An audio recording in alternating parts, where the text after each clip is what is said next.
I wanted to get back to, I think, a more fundamental issue, one that has been raised a number of substantive times in this House, and that is how we compart ourselves. And I'm not sure how many more times I will have the strength to get up and do a 20-minute speech in this place, but the point I want to impart upon all of us, I know that we are all honorable members. I know you revere this place.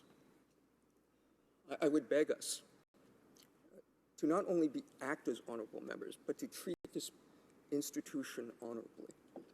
And to that extent, I want to make a shout out to our colleague from Saanich Gulf Islands, a parliamentarian that, despite the fact that we are not in the same party, despite the fact that we may disagree on some substantive issues quite vehemently, I consider this particular member to be a giant.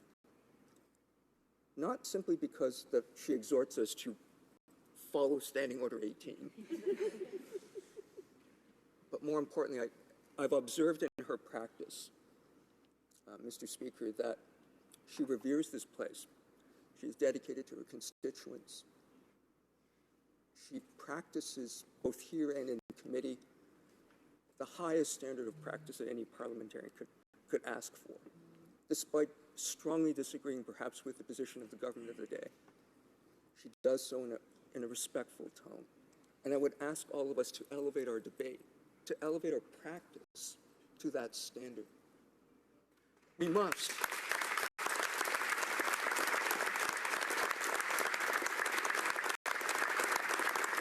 It is only through that practice that I believe that she so eloquently demonstrates that Canadians will have confidence in this democratic institution that we all hold so dear. It's important that we do that. The other thing I wanted to speak broadly to my other colleagues is the practice of ditching what I call the canned talking points. I'm not perfect. I know that sometimes it takes some practice. There are instances where it is necessary for us to have the guidance and assistance of our staff and of the ministries and of our opposition research. But I don't think it gives Canadians confidence in our debate in this place when we formalistically repeat those debating points. I think it's more important that we bring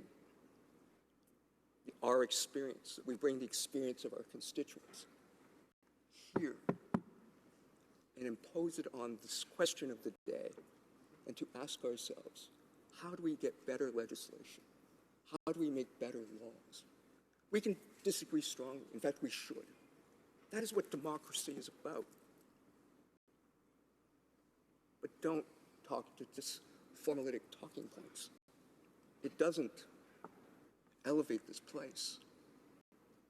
It does not give Canadians confidence in what democracy truly means. And so, the other thing I would simply ask all of you, ask all of our colleagues, Mr. Speaker, to consider, while we debate and engage, what we're doing right now, when we listen to one another, despite our strong differences.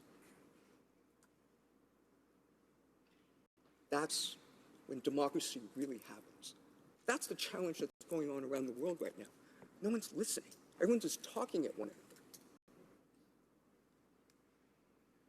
We have to listen to each other. And in so doing, we make this place a stronger place. I have some comments that I want to speak broadly to Canadians before I get to the substantive issue that was introduced in the main motion by our friend from Selkirk Interlake Eastman.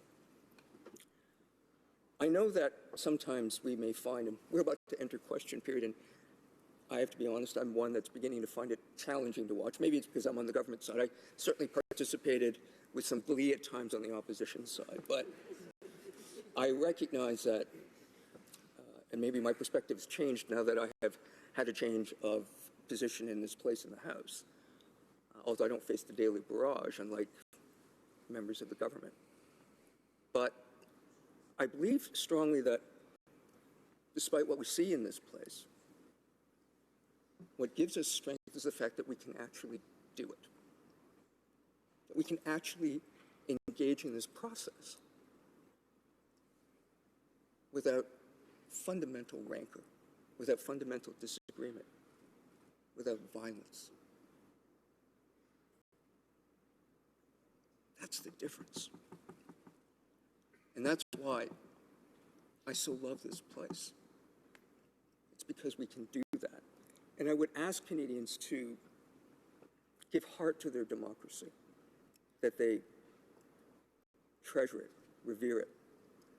Of course, I would ask them in the most basic of things to cast their ballot. But for me, it's much more than that. I ask them for their civic engagement, regardless of what it actually may mean. Whether it's going out and coaching a soccer team, whether it's helping someone at a food bank. But for me, it can be even something simpler than that. I know many are challenged with their time. It's the basic common civility that we share with each other to me that is most fundamental. It's thanking your Tim Hortons server. It's giving way to someone on the road.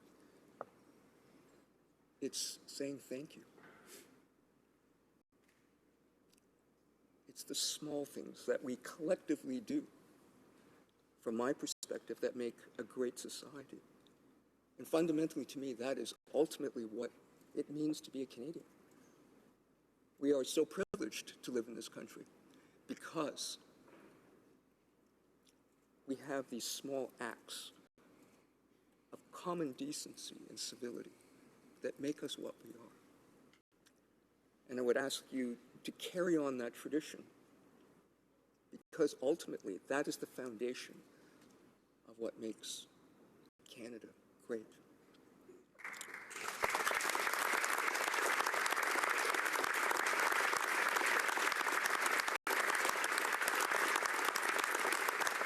So I would simply say this. If I may quote actually the Constitution, in some ways, from my perspective, it imbues peace, order, and good government.